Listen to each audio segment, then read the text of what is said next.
नमस्कार स्टूडेंट्स, अगर आप बीएससी माइक्रोबायोलॉजी फर्स्ट ईयर शुरू कर रहे हैं तो ये वीडियो आपके लिए है, क्योंकि आज हम इसके न्यू सिलेबस को आसान भाषा में समझेंगे।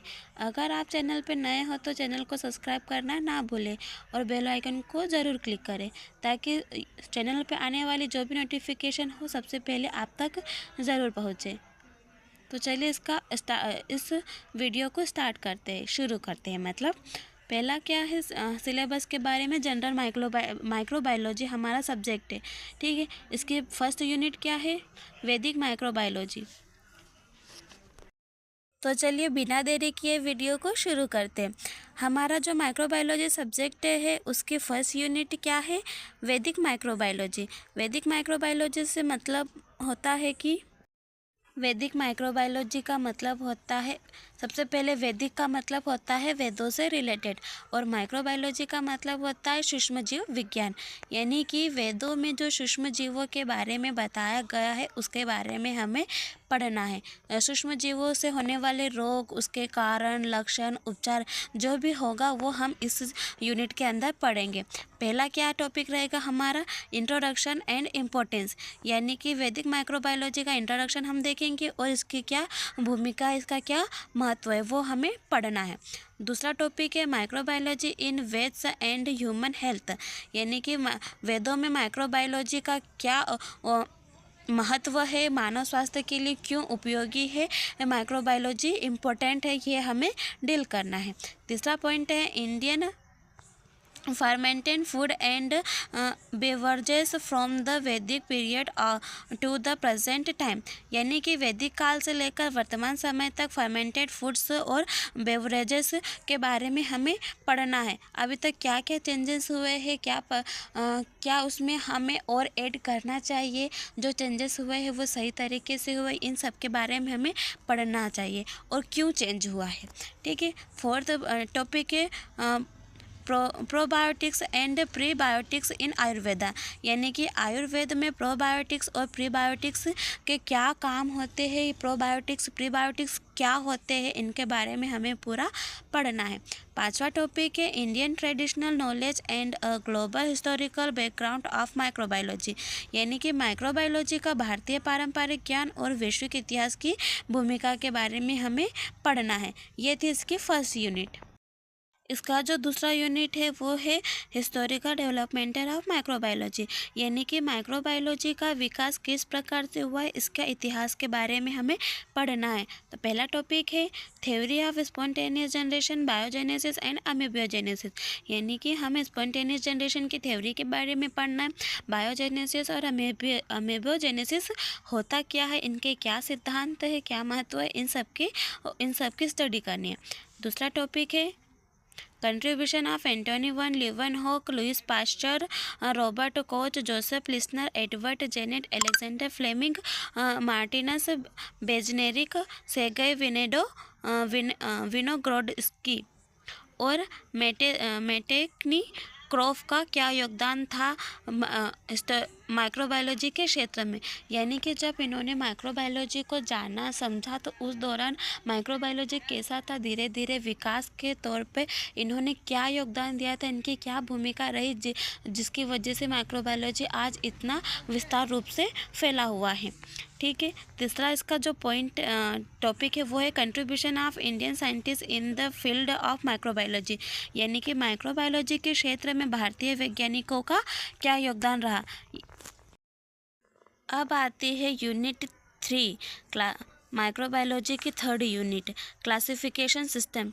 यानी कि विभाजन की प्रक्रिया या विभाजन तंत्र। क्या होता है माइक्रोबायोलॉजी के क्षेत्र में, किस प्रकार से माइक्रोबायोलॉजी को विभाजित किया है, किन किन चरण में विभाजित किया है, उन सब के बारे में हमें इस यूनिट में पढ़ना है। पहला टॉपिक क्या है, ancient India concept of micro organism from Ayurveda and traditional text. यानी कि आयुर्वेद और पारंपरिक ग्रंथों से माइक्रो ऑर्गेनिज्म की प्राचीन भारतीय अवधारणा क्या थी, हमें क्या जानने को मिला था आयुर्वेद और पारंपरिक ग्रंथों से, ठीक है। और दूसरा टॉपिक है विटकेर्स 5 kingdom classification, Monera, protista, fungi, प्लांटाई and anaemia. आपने RH विटकर का नाम तो सुना ही होगा, क्लास 11th में है, जिन्होंने 5 जगत वर्गीकरण दिया था। तो उनके 5 जगत वर्गीकरण को हमें यहाँ पे पढ़ना है कि उनका क्लासिफिकेशन किस आधार पे हुआ था, क्या बेस था, ठीक है। कितने प्रकार के जगत थे, इन जगत में किन जीवों को रखा गया है, किन लक्षणों के आधार पे रखा गया है, ये हम पढ़ेंगे किसमें, किंगडम के क्लासिफिकेशन में। थर्ड टॉपिक है curl voice 3 domain classification, archaea, eubacteria and यूकैरिया। यानी कि कॉर्ल वॉइस नाम के एक वैज्ञानिक थे जिन्होंने 3 डोमेन पद्धति दी थी। उस 3 डोमेन पद्धति में हमने आर्किया, यूबैक्टीरिया और यूकैरिया के बारे में पढ़ा था क्लास 11th में। जिन्होंने भी पढ़ाई के टाइम पे ध्यान दिया होगा तो उनको याद होगा कि हाँ, ये सारे टॉपिक तो हमने क्लास 11th में पहले ही पढ़ चुके। उनका हम उसके आगे का बड़ा स्वरूप यहाँ फिर से पढ़ेंगे कि क्या होता है इसका विस्तार रूप, ठीक है। फिर इसका अगला जो टॉपिक है वो है classification of bacteria, overview of Bargi manual of systematic bacteriology. यानी कि बैक्टीरिया का क्लासिफिकेशन पढ़ना है, सिस्टेमेटिक बैक्टीरियोलॉजी के बर्गी के मैनुअल का अवलोकन। या अवलोकन का मतलब होता है उसका अंदाज़ा लगाना है, हमको पढ़ना है कि क्या होता है ये सारी चीज़ें। 5वां टॉपिक है मॉडर्न मेथड्स ऑफ बैक्टीरियल टॉक्सोनोमी। टॉक्सोनोमी का मतलब होता है वर्गीकी। आप ये शब्द भी आपने क्लास 11th जीव विज्ञान में पढ़ा था कि बैक्टीरियल टैक्सोनॉमी के आधुनिक तरीके क्या होते हैं। वहाँ पे आपको टैक्सोनॉमी या फिर वर्गीकी शब्द जरूर पढ़ने को आया ही होगा। 4th यूनिट है बैक्टीरियल सेल स्ट्रक्चर, यानी कि बैक्टीरिया के सेल के स्ट्रक्चर के बारे में पढ़ेंगे। ये भी हमने क्लास 11th में पढ़ा था साइनोबैक्टीरिया के बारे में। साइनोबैक्टीरिया भी एक प्रकार का जीवाणु होता है, उसके स्ट्रक्चर के बारे में पढ़ा था। यहाँ पर आप उसका विस्तार रूप देखेंगे। पहला टॉपिक क्या है, ancient Indian perspective on microbial life, यानी कि माइक्रोबियल लाइफ पर प्राचीन भारतीय दृष्टिकोण। यानी कि जो पुराने भारतीय परंपरा थी या प्राचीन भारत था, वो किन नज़रिए से माइक्रोबियल लाइफ को देखता है, उसके बारे में हमें यहाँ पे पढ़ना है। दूसरा topic study of bacteria, size, shape and arrangement of bacterial cells. ये भी आपने क्लास 11th में बहुत अच्छे से पढ़ लिया था कि बैक्टीरिया के साइज, शेप और बैक्टीरियल सेल्स के अरेंजमेंट का अध्ययन किया था। कैसे, जैसे कि विब्रियो की बात करते, विब्रियो एक कैसा होता है, उसका शेप कोमा शेप्ड का होता है। विब्रियो कोलेरा, उसमें एग्जांपल हमने देखा था। कुछ स्फेरिकल शेप्ड के होते हैं या कुछ रोड शेप्ड के बैक्टीरिया होते हैं, उनका कुछ नाम था, ठीक है। इस प्रकार से यहाँ पे हम एक बार और देख लेंगे। फिर इसका थर्ड टॉपिक है structure external of plasma membrane, cell wall, glycocalyx, flagella, fimbriae, stalk prostheca. यानी कि सेल के स्ट्रक्चर के बारे में हमें पढ़ना है। सेल का जो एक्सटर्नल पार्ट होता है प्लाज्मा मेम्ब्रेन, उसके बारे में हमें पढ़ना है। इसमें क्या क्या हमें देखने को मिलेगा, सेल वॉल वगैरह जो भी हमें नाम अभी पढ़े हैं वो सारे इसमें डील करने हैं। Structure internal to cell wall membrane, cytoplasma, cytoplasmic inclusion, genome, spores and seeds. यानी कि सेल की जो आंतरिक संरचनाएं होती है, सेल मेम्ब्रेन, साइटोप्लाज्मा और साइटोप्लाज्मिक इंक्लूजन, जीनोम, स्पोर्स और सीड्स के बारे में हमें यहाँ पे पढ़ना है, ठीक है। ये इसकी 4th यूनिट थी। माइक्रोबायोलॉजी फर्स्ट ईयर के स्टूडेंट ध्यान दे, 4th यूनिट यहाँ पे ख़त्म हुई। अब आती है हमारी 5 यूनिट। 5 यूनिट क्या है, बैक्टीरियल ग्रोथ एंड रिप्रोडक्शन। यानी कि बैक्टीरिया जो है वो ग्रोथ कैसे करता है, उसकी वृद्धि किस प्रकार से होती है और उसमें प्रजनन की क्रिया किस विधि द्वारा होती है। यानी कि किसी जीव में अलैंगिक जनन होता है, किसी में लैंगिक जनन होता है और किसी में मुकुलन द्वारा वर्धी प्रजनन होता है, खंडन होता है।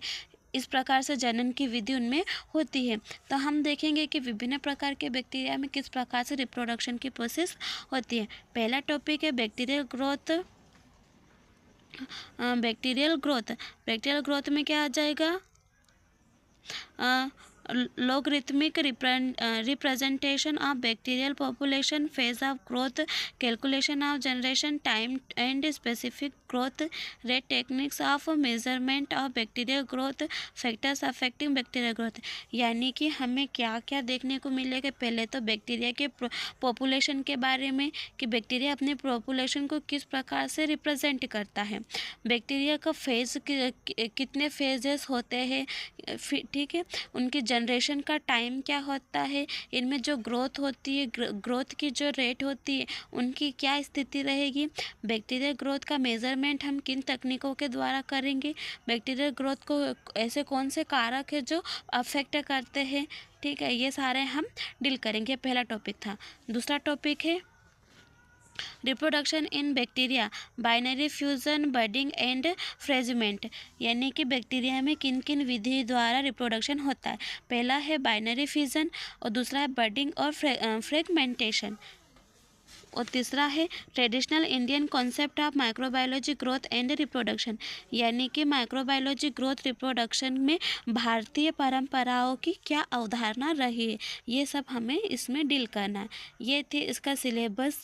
बीएससी फर्स्ट ईयर माइक्रोबायोलॉजी के स्टूडेंट ध्यान दें, इसमें टोटल मिलाकर 5 यूनिट है। इसमें 5 यूनिट में हमें कई सारे टॉपिक है जो डील करने हैं। Kindly subscribe to the channel for more educational content and regular updates. Thank you.